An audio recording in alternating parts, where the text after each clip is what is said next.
Hello everyone and welcome to Whisky Wednesday. The Isle of Raasay. I've tried the single barrel in the past, the one that was Tennessee oak and I think it was Bordeaux or some sort of French wine. I think it was Bordeaux. Bordeaux seems to be on trend because it's in this one too. It was in the Glen Scotia a couple of weeks ago. This is their first batch of standard single malt. I think it says on the label R01 and there's quite a bit to talk about with it. Much like Ardner Merkin, they've gone for a recipe of peated and unpeated spirit. The peated spirit is around 45 ppm prior to distillation, I believe. And the cask influences are huge. We've got virgin oak, we've got rye casks as well.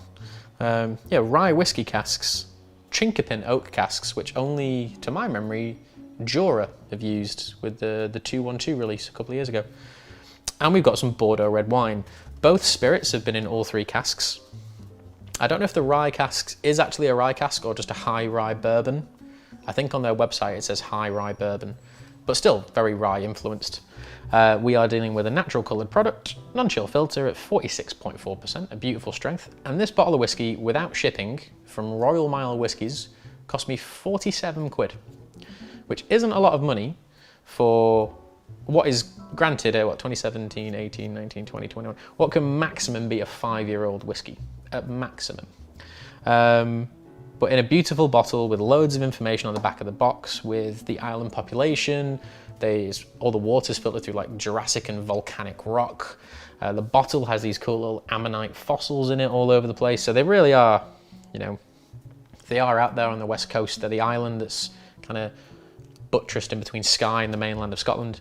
Lots of history that, like prehistoric history with that. But regarding the whiskey, the single barrel I tried a couple of months ago was outstanding. It was very good, very smoked meat sort of thing to it. And this follows that style. It says lightly peated on the box. I would agree with that, even with a 45 ppm style. But let's smell, let's taste. This may, at the time this video comes out, it may be the first video review of this whiskey. Maybe, maybe not. But it was easy-ish to get hold of. I think it sold out not mad quick, but pretty quick. And it arrived pretty much the next day. So Royal Mile Whiskies, your shipping team are very good. Yeah, just look at this thing. It looks beautiful. And all the information on the back of the box is on the side of it. You could look at this bottle for ages. I feel like this is the kind of bottle that people are going to keep just because it looks really individual, much like the Hibiki bottle. But anyway, let's smell and taste and see what's going on with Raasay.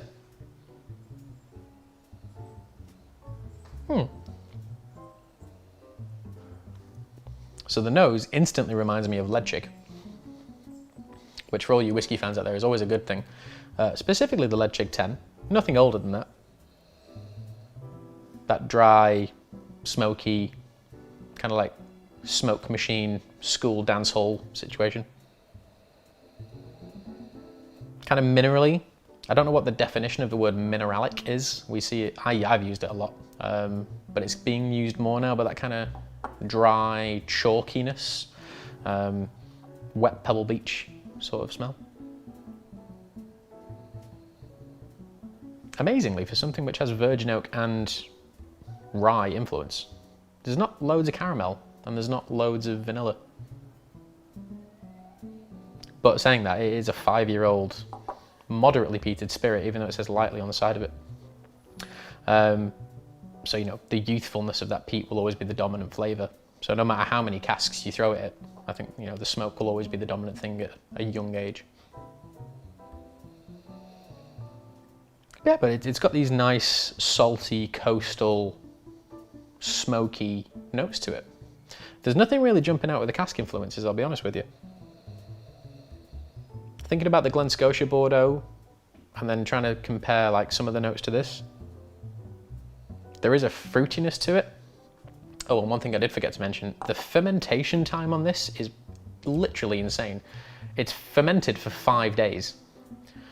And a lot of these newer distilleries are going for very long fermentation. Older ones have done it as well. American distilleries sometimes distill for 2, 3, 4 days.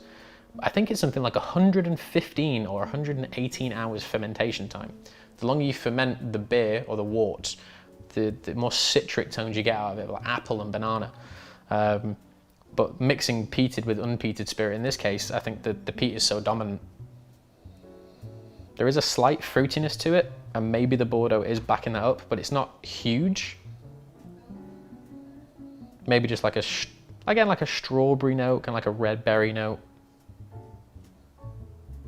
A bit of kind of green orchid fruit. You couldn't really say apple or pear, just like a green kind of bright citrusiness.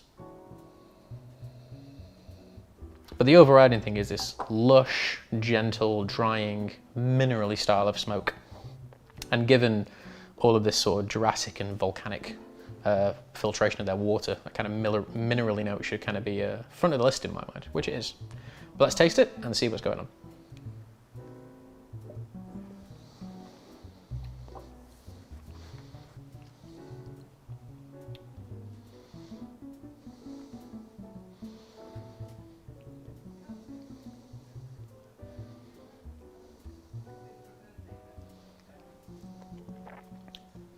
Okay, so initially, that sweetness really does shine through. That fermentation time and those cask influences really coming about. Again though, they're still not vanilla, they're still not caramel. It's just gently sweet. And fruity sweet, not like dessert, bakery, patisserie sort of sweet. Apple, pear, there's a little bit of lemon. Salt, without the smoke, totally separate. Let's have another taste for the arrival.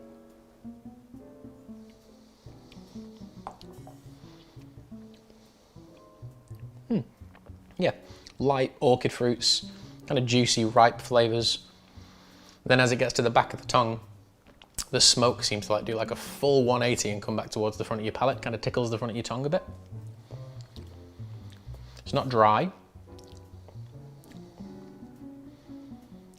Finish is lovely. Like, you know, for something which is young and has been vatted with an unpeated spirit from the same distillery. Beautiful combination, mellow, smoky, a very full-bodied nature to it. I don't want to use the word oily, because oily and coastal whiskies, they kind of go hand in hand these days. They're very sort of connotative of each other. It's not oily, but just mouth coating.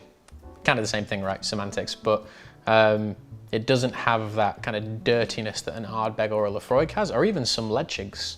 It's lighter than that, but still has that kind of reminder of it. Kind of nostalgic in a few ways, even for such a young product. Apologies for the sirens that are about to roll past. We are in a sort of functioning city centre at this point.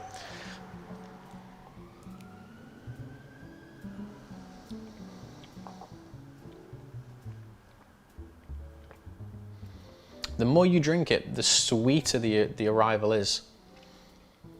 And then the more intense that kind of backdraft of smoke becomes.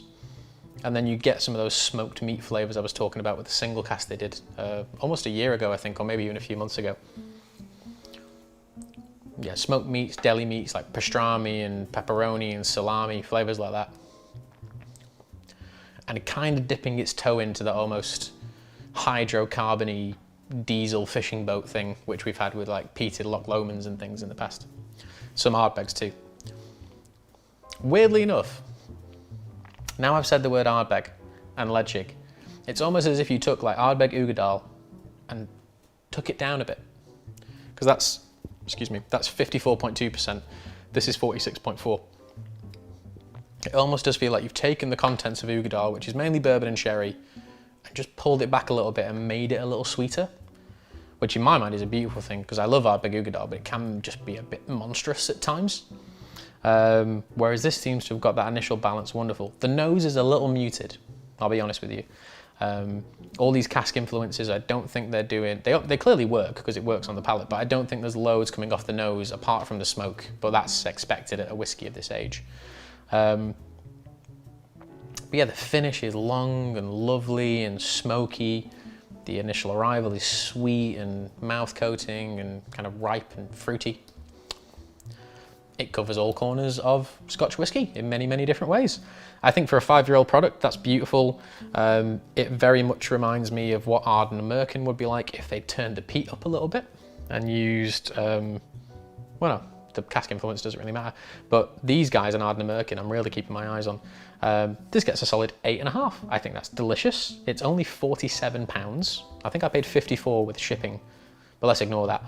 £47 for a whiskey that does all of that, looks this good, tastes really good, it's got a great history. Yeah, absolutely wonderful. Solid 8.5 for me. So this is Whiskey Wednesday. This is the Isle of Raasay first single malt whiskey. And yeah, hope you all enjoyed that one. If you've got one, open it because it tastes great. And I'll see you all next week. Cheers.